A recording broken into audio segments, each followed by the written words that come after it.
Plan long. Ils étaient 2+2. Les deux blondes étaient des filles de l'Est, sans doute Oksana et Svetlana.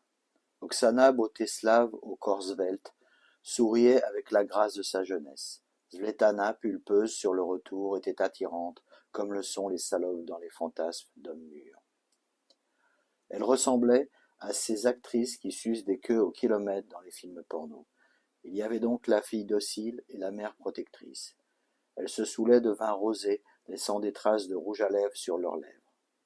Les deux autres gentilshommes étaient l'un de type arabe et l'autre de type européen. Aussi je les baptisais Rachid et Jean-Marie. Rachid, le visage sec, l'œil du prédateur et les gestes nerveux, était tendu de muscles sous sa chemise à fleurs. Jean-Marie, rond de visage, l'œil avachi et la gestuelle empesée, était enflé jusqu'au bout du ventre sous une autre chemise à fleurs. Ils ressemblaient à deux frères en humanité touristique, mais ils semblaient se détester cordialement, comme dans ces films qui narrent des amitiés viriles et où l'on parle aussi fort que l'on bande.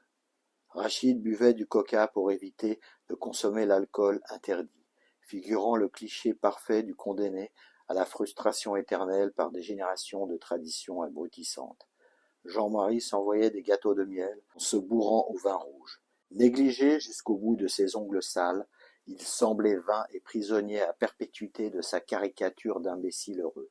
En face d'eux, les seins opulents de Svetlana repoussaient constamment les limites physiques du tissu qui composait son corsage. Ventre repu, sa bouche outrageusement ouverte se régalait encore de crème anglaise. Oksana fumait avec distinction, inhalant et exhalant la fumée dans un mouvement de va-et-vient retenu et pudique.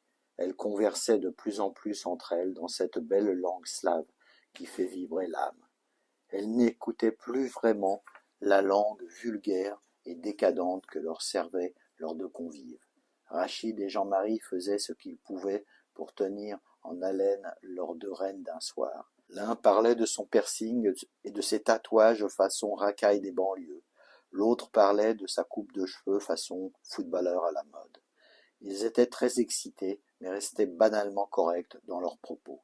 Rachid fixait Svetlana. Il se voyait déjà la baiser avec l'ardeur d'un taureau entrant dans l'arène, sa verge prête à dégainer et ses testicules à se vider. Jean-Marie sondait le décolleté vertigineux de Svetlana en pensant quelque chose du genre « Ah, la salope !» Mais il fondait littéralement pour les beaux yeux d'Oksana. Il avait très envie de s'en taper une, mais n'arrivait pas à se décider. Il avait trop bu, et banderait-il encore suffisamment? De toute évidence, s'il avait pu choisir, il n'aurait su que faire de ses velléités sexuelles. Son bout semblait déjà imbibé d'alcool narcotique et ses boules emplies d'un liquide imbuvable. J'imaginais déjà sa tête écraser son polochon avec pesanteur. De toutes les manières, les deux blondes ne mouillaient pas pour eux. Leurs chattes étaient aussi sèches que leurs regards absents. La négociation avait été infructueuse et les érections contrariées. C'était sans importance, car c'était une sorte de jeu. Les deux Slaves se levèrent en premier et s'excusèrent piteusement auprès de leurs hôtes. Peut-être allaient-elles rejoindre ou profiter d'autres hommes, enfin se payer la trogne d'autres dragueurs. Les deux mâles saluèrent ces femelles d'un sourire consterné, en lançant dans une dernière bravade des remerciements idiots. Leur soirée avait débandé. Quand elles se furent éloignées, Jean-Marie lança « Pour qui elles se prennent, ces deux putes ?»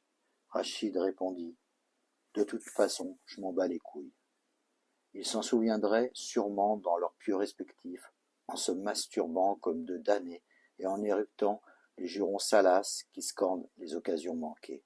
Je continuais à déguster un petit raisin délicieux d'Anatolie.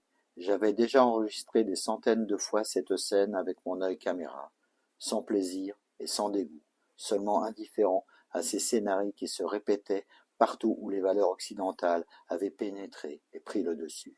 C'était mon dernier soir à l'Hôtel Club.